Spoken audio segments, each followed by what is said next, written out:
Na Prever FM, você começa o dia bem informado. Entrevista. Agora 7h03, já está aqui no estúdio para bater um papo com a gente o doutor Rodrigo Gibim, médico esportivo. Doutor, bom dia, satisfação, obrigado por atender o nosso convite. Bom dia, Márcio, bom dia, Ellen. Eu que agradeço o convite de vocês. Para mim é uma grande honra, satisfação estar aqui divulgando a medicina esportiva, que hoje, obviamente, está em alta por razões de estarem muitas pessoas praticando exercício físico, enfim, existir uma preocupação com longevidade, mas a gente vê uma certa, como que eu posso dizer, um certo descompromisso de alguns colegas médicos nesse exercício, digamos assim, de uma maneira não tão ética dessa área. Então é bastante importante a gente poder divulgar o real papel do médico do esporte nos canais de comunicação. Legal. Bom, doutor, a gente percebe o seguinte, né? Vamos falar do campo do futebol a princípio, que atletas que normalmente paravam de jogar com 30, 31 anos, estão chegando aos 40, e alguns além disso, né? Eles estão mais longevos. Isso tudo se deve à evolução da medicina esportiva, né? De fato, Márcio. Na verdade, nós vemos assim que a medicina esportiva, embora não fosse valorizada num passado do futebol, ela foi muito importante, né? Particularmente através da fisiologia do exercício, né? Tá. A gente vê que algumas equipes ali, principalmente da década de 90, e não só no futebol, no alto rendimento do esporte coletivo de uma maneira geral, elas tiveram um desempenho diferencial por conta da atuação de pessoas compromissadas com a fisiologia do exercício, né? Posso citar aqui o São Paulo, né, na Libertadores, enfim, de ter ali a equipe B, né, digamos, o Expressinho, o Suzano, né, a Ponte Preta do basquete feminino, o Suzano do voleibol. Então, obviamente hoje, como eu disse, isso já está mais em alta, mas é algo que vem em recorrência, né? Hoje eu posso citar ali como um expoente de medicina esportiva no futebol de alto rendimento, a equipe do Palmeiras, né? Então, foi criado um arsenal de medicina esportiva fixo, independente da comissão técnica, né? Que na verdade, vamos abranger mais, né? Hoje não tem, entendendo o esporte como uma ideia de ser interprofissional, transdisciplinar, multidisciplinar, a ideia é que hoje a gente fale em departamento de saúde e não departamento médico, né? Então está se quebrando esse estigma de que é o médico, enfim, né? Porque o troço é muito mais amplo, né? E eu vou fazer aqui as honras, né, dessa ação do Palmeiras atual ao real responsável por esse desenvolvimento, que foi o Gustavo Maglioca, né? Nós perdemos ele o ano passado. Verdade. Ele teve um glioblastoma multiforme, né? Um tumor de sistema nervoso central bastante maligno. Morreu jovem, ele tinha aí por volta da minha idade, 40 e poucos anos. Eu sou membro da diretoria da Sociedade Paulista de Medicina Desportiva, né, que é a SPAND. Ele seria o presidente da sociedade e infelizmente não pôde assumir por essas razões. E ele criou esse arcabouço, digamos assim, da medicina esportiva no Palmeiras, mais do que até na longevidade do jogador de futebol, a ideia da continuidade do jogador de futebol, né? Com a demanda do calendário esportivo que a gente tem no futebol brasileiro particularmente, né? Então, a gente vê que o Palmeiras ele tem esse rendimento porque ele mantém os seus atletas, né? E eu acho que o que norteia a medicina esportiva nos seus vários ramos de atividade são dois conceitos principais, que é maximizar a performance e minimizar a ausência, né? Então aquela ideia de, ótimo, eu vou explodir o cara de render, mas esse cara se machuca com frequência, né? Como a gente vê, por exemplo, um outro exemplo do futebol atual, o São Paulo, né? Então o São Paulo ano passado, depois do Campeonato Paulista, morreu o time, quer dizer, o pico de performance foi muito no começo da temporada, e isso tem que ser tudo calculado por essa equipe de saúde aplicada ao esporte de alto rendimento. A gente percebe, está falando do futebol aqui, foi um exemplo, né? Nós estamos às vésperas de mais uma Olimpíada, né? E a gente vai percebendo, né, com os jogos, com o desempenho dos atletas, com a participação, não só do Brasil, mas do mundo todo, né? Coisas quase que inacreditáveis, que um bom departamento, o departamento médico, a fisiologia, estudos e tudo mais, hoje você tem todo o perfil daquele atleta, sabendo o potencial dele, com exames, terminou o jogo, exames e condições nutricionais, enfim, é uma bateria, é uma equipe muito grande por trás de cada atleta, né, doutor? Perfeito, é isso mesmo. A ideia é que a ação seja em equipe multidisciplinar, sem necessariamente um coordenador específico, né? Entendi. Mas que se aplica cada vez mais no conceito do esporte, né? Um princípio básico do treinamento, que é a individualidade biológica. Quer dizer, eu tenho exames para quê? Para entender a demanda específica daquele atleta em termos de reposições, em termos de suplementações, em termos de estratégias nutricionais, em termos de fadigabilidade, né? Inclusive com monitoramento fisiológico durante a partida, durante o treinamento, até, por que não, para mandar determinado atleta desacelerar, né? Às vezes aquela situação meio inexplicada que a gente vê bastante no futebol e o torcedor fica bem pé da vida, né? Que putz, o cara devia ter corrido mais um pouquinho e tal.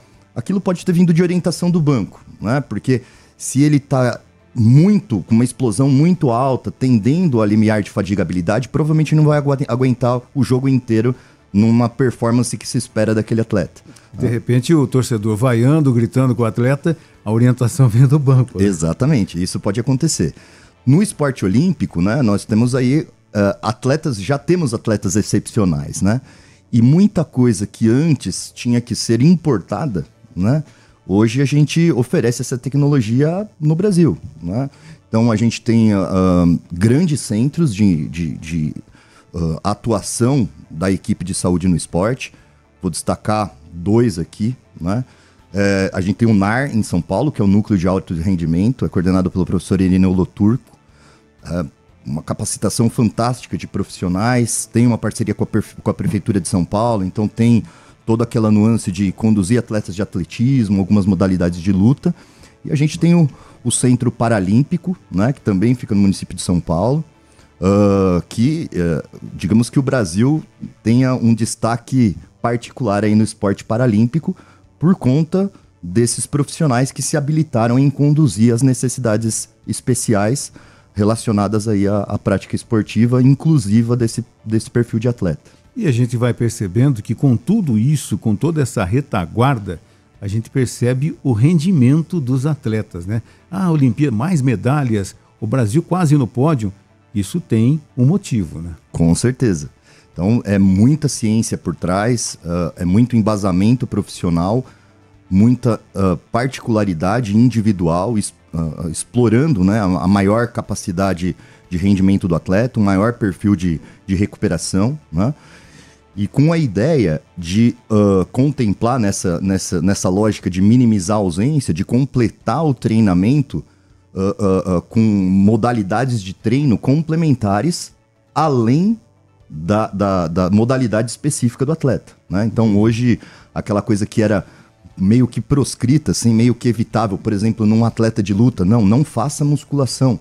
Porque se fizer musculação, você vai ter algumas alterações de flexibilidade, enfim, né? Então, se explorava muito a especialização do atleta naquela potencialidade. Hoje a gente vê que não, a gente precisa de outros modelos de treinamento específicos, por exemplo, a musculação, no intuito de minimizar a lesão, de aumentar a performance, aumentar a força, aumentar a potência, né? Treinos específicos aplicados sim para aquele contexto de modalidade, mas complementares a não ser só um treino específico da modalidade. Entendi. Eu tenho uma pergunta mais, acho que simples, assim, né?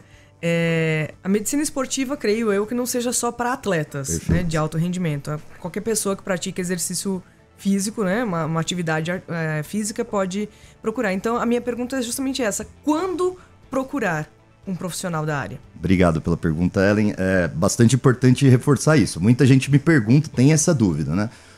Então, tá claro o papel do médico no esporte de alto rendimento, mas a ideia da medicina esportiva é realmente contemplar a atenção à saúde ao praticante de exercício físico, em qualquer nível de intensidade, né?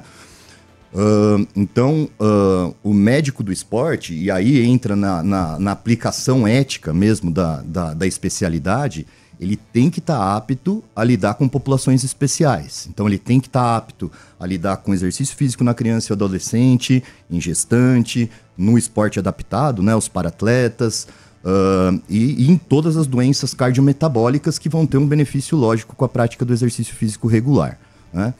Em que momento procurar? Nós temos 2 perfis, né, bastante importantes ali de atuação. Um primeiro momento é a pessoa que vem do sedentarismo. Então, a pessoa que vem do sedentarismo e quer iniciar um programa de exercício físico, esse é um momento bastante interessante, né? A depender, obviamente, das doenças que ela já tenha, do tempo que ficou sedentário, e aí a gente entra numa ação que é uma avaliação pré-participação esportiva, né? Qual é o objetivo dessa ação? É tentar identificar fatores de risco em que o esporte pode ser um gatilho para aumentar o risco da prática de exercício físico. Então é fornecer segurança para o praticante de exercício físico, né? E paralelamente também nessa ação de avaliação pré-participação, a gente inclui as pessoas que estão em atividade, mas que querem aumentar o nível de intensidade de atividade, né? Então, quando eu tenho uma atividade física, de uma maneira geral, que envolve contração muscular, não necessariamente com um objetivo performático, né? Melhorar rendimento para uma modalidade específica, ou até, digamos, ter alguma vantagem mais específica do ponto de vista estético, que eu preciso de uma intensidade maior, de uma frequência semanal maior de exercício físico, também é interessante aumentar o crivo, a peneira, né, de seleção dessa pessoa praticante de exercício físico. E aí, eventualmente, solicitar exames complementares, particularmente do ponto de vista cardiológico. Porque o que acontece, baseado nessa sua explicação, doutor, é quando a pessoa percebe, fala, meu joelho não dá mais, né? Ele acaba virando um atleta de sofá, né? Não quer mais saber, porque o joelho vai incomodar, ao invés dele chegar e tratar esse joelho, saber o que de fato ele tem no joelho, que pode, de repente, até uma cirurgia pode passar, uma fisioterapia bem feita, enfim, para que ele realmente pare com esse incômodo e vá praticar a sua atividade esportiva, independente de qual seja, né? Perfeito, Márcio. Essa que é a ideia mesmo. Nós vemos que é bastante frequente na população de uma maneira geral, a ideia de eu tenho dor ou eu tenho algum desconforto com a prática do exercício, eu negligencio o exercício, né? Que é um aspecto defensivo meio lógico, né? Então, se você tem, por exemplo, uma tendinite, uma doença inflamatória aguda, é até orientação médica, dá uma desacelerada, ou enfim, se prive um pouquinho da atividade para recuperar essa lesão, né? Mas, na verdade, o que nós vemos como uma evidência científica bastante robusta, é que o ciclo tem que ser inverso, né? Quanto mais precoce o retorno ao exercício, quanto mais adaptado aquela limitação que a pessoa tenha,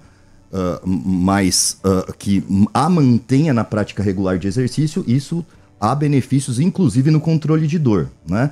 Então, você deu um exemplo específico, por exemplo, de joelho, que talvez tenha alguma lesão mais de alta demanda mesmo, de menisco, ligamentar, osteoartrite, mas eu vou mais além para as doenças crônicas, né? Doenças crônicas dolorosas, por exemplo, fibromialgia, por exemplo, doenças reumatológicas de uma maneira geral.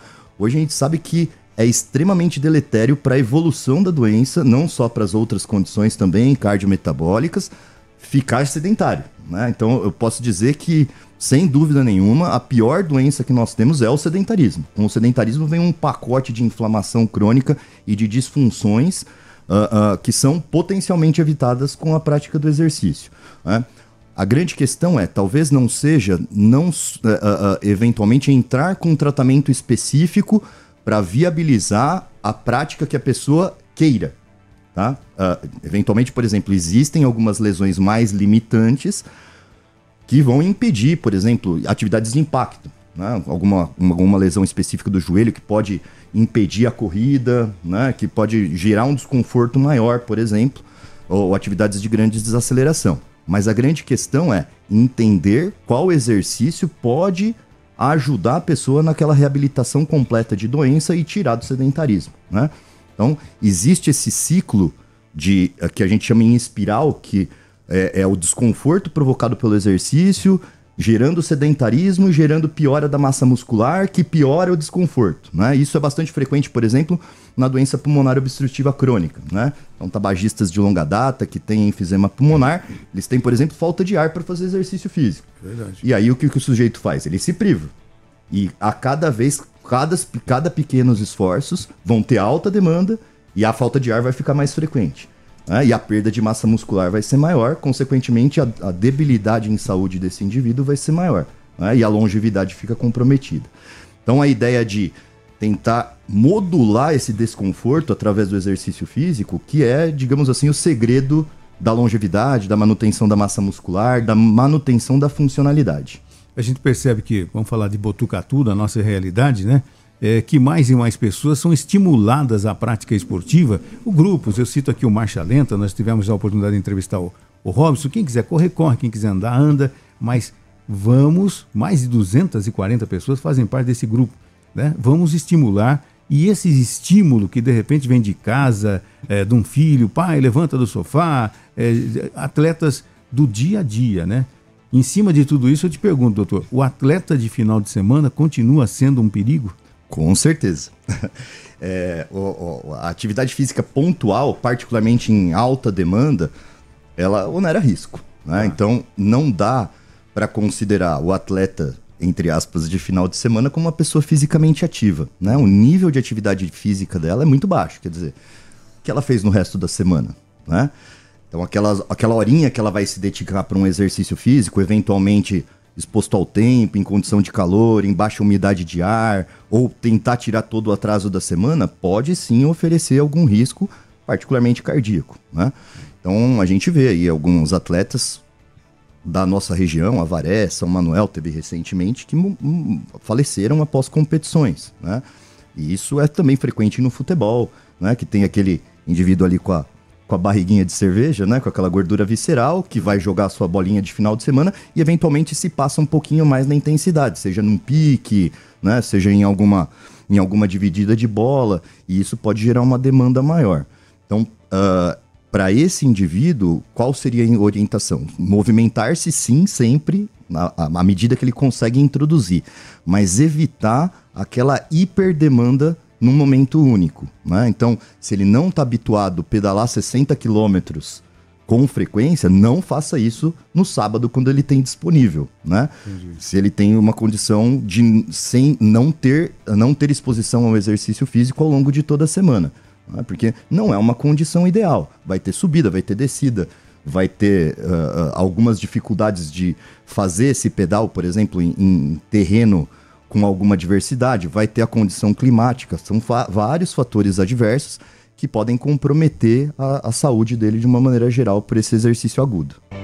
7h22, você está acompanhando o primeiro jornal na Prever FM, falando sobre medicina esportiva com o Dr. Rodrigo Gibim. E daqui a pouco a gente vai ter uma outra entrevista por telefone falando sobre inteligência artificial, que é um outro tema no nosso dia a dia, né?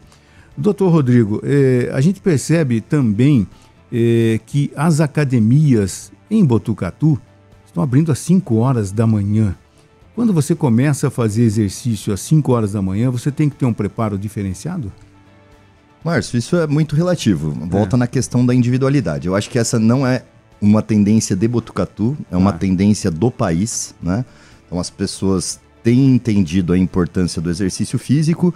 E eu tenho um conceito bastante interessante de um endocrinologista que mexe com emagrecimento e obesidade, que é uma referência pra gente, que é o Bruno Halperman, que ele fala assim, tenha horários inegociáveis com exercício físico.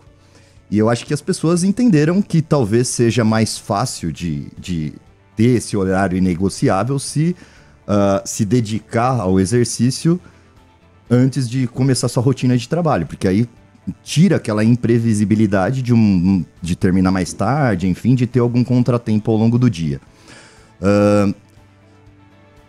Se exercitar alimentado ou não, isso é uma coisa muito peculiar. No treino em academia, que em geral se faz o treino de força, né, o treino muscular em prioridade, a intervenção dietética, digamos assim, nutricional, para gerar energia para esse exercício físico, ela teria que anteceder por volta de 3 horas a prática do exercício físico, tá? Então, Ah, mas eu ingeri, sei lá, um carboidrato simples que tem mais rápida absorção. Sim, mas ele não virou glicogênio, ele não virou estoque de energia para aquela musculatura. Entendi. Então ela teria que anteceder 3 a 4 horas a prática do exercício físico. Tá? A gente tem que considerar que aquela alimentação, logo que se faz antes da prática do exercício físico, ela pode comprometer performance, né, e ser desconfortável para a pessoa. Fica com aquela sensação de plenitude, refluxo, fica com queimação. Isso não é legal, não é bacana. Então, a depender de como é a sensação da pessoa, tal, né, em termos de segurança, seria mais recomendável uma alimentação mais completa noturna, né, que anteceda essa prática desse exercício físico muito cedo, do que a ingestão alimentar logo antecedendo o exercício físico. Entendi.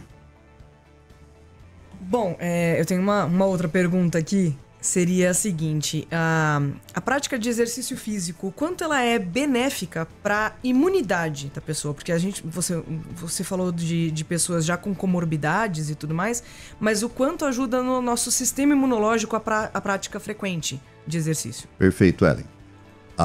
Eu vou dar de novo 2 panoramas, né? Então, a prática regular de exercício físico, como você colocou, para a maioria das pessoas, ela é altamente benéfica para o nosso sistema imunológico, né? Para a nossa saúde medular, de uma maneira geral, para a nossa reposição das células imunes, para o funcionamento global, né? O exercício agudo de muita intensidade, por exemplo, um triatlo, por exemplo, uma maratona, uma meia maratona, aqui, por exemplo, nas provas da cidade, o Brasil Ride, com 3 dias de pedal, isso pode criar uma situação de instabilidade imunológica, tá? Que a gente chama de janela, digamos assim, uma janela de atenção que predispõe o indivíduo a alguns episódios infecciosos. O mais comum por esse abalo imunológico relacionado ao exercício agudo são infecções de vias aéreas superiores, né? Então o sujeito fica ali com uma coisa que lembra uma sinusite, né? Um resfriadão, mas também podem acontecer infecções urinárias, né? Algumas alterações gastrointestinais decorrentes desse estresse agudo provocado pelo exercício físico, né?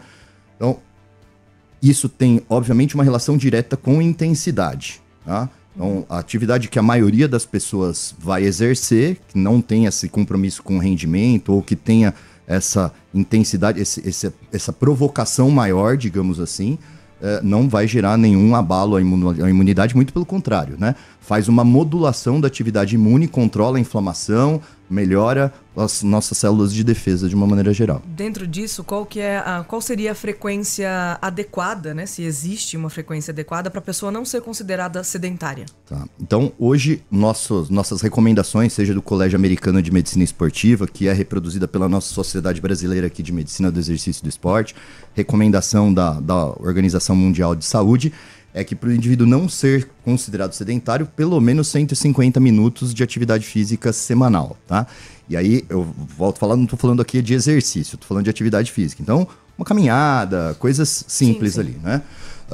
Quando a gente tem alguma provocação maior no intuito de saúde, aí a gente tem que pensar na ideia de atividades multimodais, né? Então, teria que ter um estímulo aeróbico, mantendo essa periodicidade, algo em torno de 150 minutos semanais. Pode ser 3 vezes por semana, 50 minutos, ou 5 vezes por semana, 30 minutos, numa intensidade que gere um leve desconforto. Então, que tem ali, por exemplo, se for uma caminhada, que gere um certo desconforto para dialogar ali com um parceiro de caminhada, né? E aí, os treinos musculares, né, no caso de benefícios globais à saúde, sem nuances peculiares, sem relação direta com a hipertrofia muscular, né, com algum critério específico de performance esportiva, pelo menos 2 vezes por semana. Associada a exercícios de alongamento e flexibilidade, também nessa periodicidade de 2 a 3 vezes por semana. Isso é recomendação para a população adulta saudável de uma maneira geral. Muito bom. Doutor Rodrigo, de repente a pessoa começou a prática esportiva, nada de alto rendimento, mas ele está fazendo aí a meia hora por dia, né? Mais ou menos isso, 150 minutos por semana. Ela começa também a ser estimulada a maneirar a alimentação? É uma consequência? Isso é documental, que existe uma relação com a prática regular do exercício físico e também alguns fatores modulatórios da nossa atividade neuroendócrina de controle do apetite. Então, não é uma autopercepção, né? Que nossa, eu acho que eu estou motivado, eu como melhor. Não, realmente existem mecanismos fisiológicos que fazem essa espécie de autocontrole gerado pela prática regular de exercício físico. E isso que faz o exercício ser uma estratégia bastante interessante no emagrecimento, embora ele não seja a principal estratégia de emagrecimento. Quer dizer, eu costumo falar isso muito para os pacientes em consultório. Ah, mas eu pratico exercício. Ok, ótimo. Você não vai emagrecer 1 grama praticando exercício físico, né? Você vai emagrecer adotando estratégias nutricionais específicas para ficar em déficit calórico. Porém, o exercício é sim uma estratégia fundamental, por modulação do apetite, por dificultar o reganho de peso, por aumentar a taxa metabólica basal, né? Então, ele é uma estratégia fundamental no processo de emagrecimento, mas não é a principal. A principal realmente é a nutricional, né? Então a gente tem que ter essa ideia de que o exercício, digamos assim, é um grande regulador de funções, seja no controle de fome e saciedade, seja no controle de imunidade, seja no controle, por exemplo, da função gastrointestinal, que também vai ser outra coisa que vai ser modulatória nesse processo de fome e apetite, né? E aí, obviamente, que de acordo com a intensidade do exercício físico, às vezes esse controle de fome e saciedade fica um pouco prejudicado. Quer dizer, então se a pessoa se dedica muito a treinos intensos aeróbicos, vai ter uma sinalização que ela precisa repor aquela energia gasta, né? Então ele vai ter que ingerir mais energia, digamos assim, né?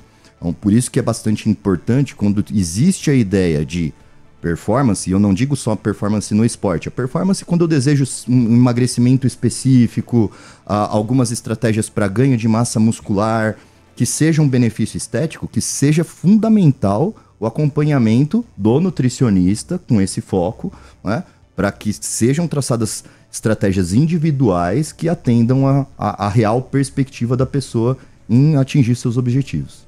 O culto ao corpo tá muito em moda ainda, né? Redes sociais, todo mundo coloca lá o abdômen sarado e tudo mais. Até que ponto isso é benéfico? Porque tem gente que, na minha opinião, né, extrapola, né? Acaba ficando bombadão e tal. Até que ponto tudo isso é benéfico, doutor? Esse é um ponto bastante interessante, que é essa nuance ética da especialidade que eu falei. A gente tem que trabalhar muito com proporcionalidade e individualidade, né? Quer dizer, nem todo mundo vai conseguir chegar naquele físico desejado, assim como não é todo mundo que vai conseguir chegar num altíssimo rendimento, por exemplo, ser um atleta olímpico, ser um atleta de futebol profissional. Então a gente tem que lidar com muita cautela com aquela situação. Ah, mas é meu sonho. Ok, meu sonho... Sempre joguei bola, era goleiro, joguei no Santo André, mas não consegui jogar no São Paulo, que era a minha vontade. Enfim, eu tinha que entender a minha limitação. Hoje esse culto ao físico é perigoso, particularmente com uma coisa bastante vantajosa, que é ter o público jovem na academia, mas é um público que tende a ser impelido para essa questão mais estética, para essa questão mais do que é o culto ao físico que a gente vê estimulado hoje em dia, né? Então, o que se considera modelo de beleza estética nos dias atuais é algo que a gente chama de definição muscular, né? Que é a ideia de o sujeito ter algum grau de hipertrofia, mas que haja baixo percentual de gordura, né? Então não adianta ter hipertrofia e ficar lá embaixo de uma camada de gordura, que isso não vai ser visível, né? É o que eu brinco no dia a dia aí nas aulas, nas coisas que eu chamo o cara de fordo, né? Que é aquele que não é forte nem gordo, é aquele inchadão, né? Então esse não adianta, não é estético, não é tido como estético, né? O quanto isso é saudável, como foi a sua pergunta. Se esse for um processo natural, né? Acompanhado por profissionais, então um treino periodizado, ponderado pelo profissional de educação física, pelo treinador, estratégias nutricionais específicas para manutenção da saúde, preservação da massa magra, redução do percentual de gordura, acompanhada por um nutricionista, né, que tenha eventualmente a interface do acompanhamento médico, avaliando as questões laboratoriais mais específicas, alguma questão estrutural que a pessoa tenha, por exemplo, alterações do joelho, alterações posturais, né, alterações congênitas, cardiológicas. Se o processo for natural, ótimo. né? Hoje a gente está vivendo uma mudança de padrão de saúde, né? A gente vivia sempre a ideia de que a saúde era cardiocêntrica, né? Quer dizer, tudo ficava ali voltado para o coração e para o sistema cardiocirculatório, né? Fazer um parênteses aqui, que eu também sou cirurgião vascular, né? Então lido também com essas questões. Mas hoje a gente está vivendo uma virada de chave, a gente está vivendo a teoria miocêntrica de saúde, quer dizer, a massa muscular diminui mortalidade de causa geral, mortalidade oncológica, cardiovascular, né? Então é interessante ter massa muscular. O que não é interessante, o que acaba sendo deletério para a saúde? Artificialização do processo, tá? E aí entra uma interface bastante importante, que não pode deixar de ser falada, que é o uso indiscriminado do esteroide anabolizante, né? Então, quando a massa muscular tem essa ideia de ser criada através do esteroide anabolizante, sim, é uma estratégia farmacológica altamente eficiente para gerar musculatura, não necessariamente estética, porque envolve todas essas questões de treino e nutricionais, mas o grau de saturação, né, para a saúde que eu induzo com o uso de esteroide anabolizante, particularmente porque eu preciso chegar em níveis hormonais altíssimos, fora do limiar fisiológico, isso acaba sendo deletério para a saúde e não é longevo, né? Então, entender que reposições, entre aspas, desnecessárias são algo que vai acontecer com o envelhecimento, que eu preciso, a ideia da presunção de necessidade, né? Eu tô praticando exercício, eu preciso de algo para melhorar minha performance, eu preciso de algo para gerar mais massa muscular, isso é muito perigoso. Aí começa a ideia desse realce, né, que você colocou muito bem, de um físico modelo, né, que a gente considera isso algo comportamental patológico, que seria a vigorexia, né, o sujeito que ele tem massa muscular, ele tem um desenvolvimento individual muito bom, adquirido de forma natural, mas ele se olha no espelho e se acha pequeno, se acha disfuncional, né, seria o contrário ali, por exemplo, do anorético, que é magrão, se olha no espelho e se vê gordo, né. Então, o vigorético também é problemático, né? E é um perfil psicológico, psiquiátrico, que é altamente induzível ao uso abusivo de esteroide anabolizante, né? Terrível isso. E o uso de produtos pré-treino, isotônico no lugar de água? Como é que fica essa relação, então? Perfeito, Ellen. É bacana a sua pergunta demais, porque os produtos pré-treino, em geral, aqueles que são comercializados com supervisão da Anvisa, digamos assim, eles não têm lá grandes quantidades de estimulantes, tá? Mas a gente vê que os praticantes regulares aí de musculação, eles tendem a evitar esses produtos. Falam, não, o produto nacional não é bom, aí vai no importado, porque o importado bate mais, né? Ele sente mais estímulo, enfim. Aí começa uma situação efetiva de risco, né? Então, geralmente a gente tem doses maiores do composto principal, que é a cafeína, mas não só, né? A gente tem um composto específico nesses pré-treinos importados, que é proibido de comercialização no Brasil, mas não em alguns países europeus e não nos Estados Unidos, que é o DMMA, que é a dimetilmetilamina, tá? O DMMA, ele é como se fosse um primo do êxtase, tá? Então, ele dá uma sensação de euforia durante o treino, então o sujeito se sente realmente com aquela... Mas geralmente tende a dependência, tende a descontrole da pressão arterial, e aí pode ir para um caminho não seguro para a saúde. Uma outra coisa que está indiscriminada, que é muito pouco falado no contexto do exercício físico, a questão do isotônico, depois eu faço um parênteses, mas é a questão da bebida energética, tá? Então o sujeito vai, eu preciso lá, vou pro beach tênis, pau, energético. Vai pra academia, pau, energético, né? Existe, para vocês terem ideia da magnitude de ação da bebida energética, existe consenso internacional da Sociedade de Arritmologia, tá? Principalmente europeu, do potencial arritmiogênico da bebida energética. Quer dizer, pode desencadear a arritmia cardíaca, né? Então, existe uma combinação meio perigosa ali de alguns componentes. Pode guaraná, cafeína, taurina, ginkgo biloba, que isso pode alterar ali a dinâmica dos canais de cálcio na contração do coração, e isso pode predispor a arritmia cardíaca. Então, o que a gente tem que considerar, por exemplo, uma atividade de altíssima intensidade, né? Então, o sujeito vai tomar lá o seu energético para fazer musculação. Ele vai fazer lá, por exemplo, um leg press com 300, 400, 500 quilos, né? E aí ele vai ter um pico pressórico próprio do exercício físico, intensificado por esse DMMA do pré-treino ou pela bebida energética, e isso pode ser algo bastante perigoso no contexto da prática do exercício físico. A troca de água pela bebida isotônica, ela obviamente não é recomendada, né? A gente teve, né, sem citar nomes aqui, mas tem uma bebida isotônica específica que é um grande patrocinador de atividades esportivas, e isso meio que indiscriminou o uso da bebida isotônica, né? Ela é, sim, interessante em algumas situações, particularmente na maior intensidade, com exercícios de maior duração, tá?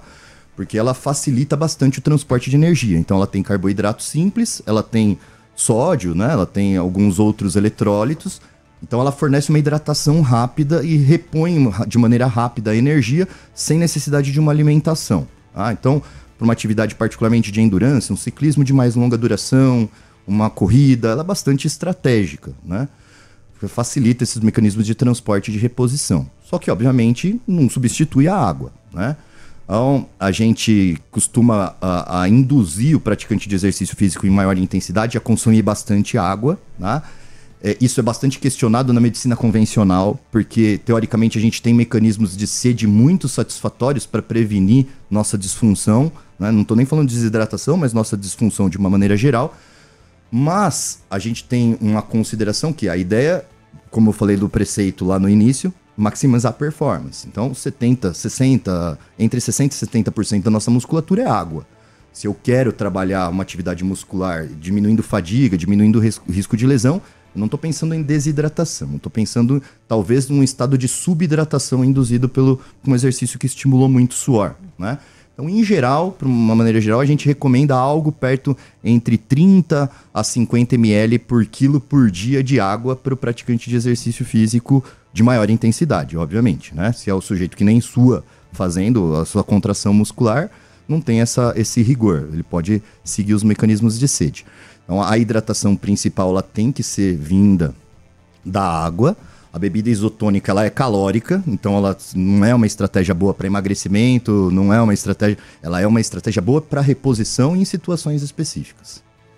Bom, a gente poderia ficar aqui até umas 6 da tarde, né? Pergunta que não ia faltar. Doutor Rodrigo, eu gostaria de agradecer, mas já vamos deixar aqui quase que marcado, né, um retorno rápido aqui, né, para a gente acompanhar essa aula aqui no nosso primeiro jornal, viu? Muito obrigado por ter aceitado o nosso convite. Nós temos uma outra entrevista daqui a pouco por telefone, falar sobre a inteligência artificial, mas agradeço imensamente você ter aceitado o nosso convite e para dar essa aula para a gente aqui. Agora, para uma mensagem final para quem acompanhou com relação à atividade esportiva, atividade física, qual seria o recado final, doutor? Joia, eu que agradeço demais o convite de vocês, toda a equipe da Prever FM, estou à disposição. Como o Márcio citou, a gente está numa cidade espetacular para a prática de exercício físico, não só por essas iniciativas individuais de profissionais de educação física, de pessoas que têm esse interesse maior pelo exercício físico, mas porque chegamos ao esporte de alto rendimento, né? Então vou reforçar aqui, nós temos o Nauru Natação aqui pertinho na Ferroviária, com alguns atletas já com nível para Paris, né? Então temos atletas paralímpicos, né? Inclusive a equipe técnica também foi para a seleção de natação adaptada. Nós temos o SESI, que trouxe o judô para ser concentrado em Botucatu. Então chegamos no nível de alto rendimento. Temos uma das maiores competições de ciclismo do país, né? Que é o Brasil Ride. Então a gente tem cenários maravilhosos, né? Para a prática de exercício físico ao ar livre. Então a gente é altamente privilegiado. Como mensagem final, a ideia é que sim, exercício físico sempre é a estratégia principal para longevidade, para manutenção da saúde, para controle de doenças, mas muito cuidado com a presunção da necessidade de consumo de coisas específicas, né? Então, a gente tem que considerar que suplementos alimentares eles têm efeitos marginais, por melhor evidência científica que a gente tem a respeito deles. Então, nem tudo é suplementação, nem tudo é medicação, nem todas as insuficiências são questões hormonais. Eu convido a todos que praticam exercício físico de maneira regular fazer aquela autoavaliação. Eu tenho o que melhorar na minha estratégia nutricional? Eu tenho o que melhorar na minha estratégia de treinamento? Se sim, melhore isso antes de considerar qualquer arsenal adjuvante para melhora de performance. Muito obrigado, viu, doutor? Um bom dia e vamos marcar um retorno aqui no nosso primeiro jornal. Bom dia, doutor. Bom dia.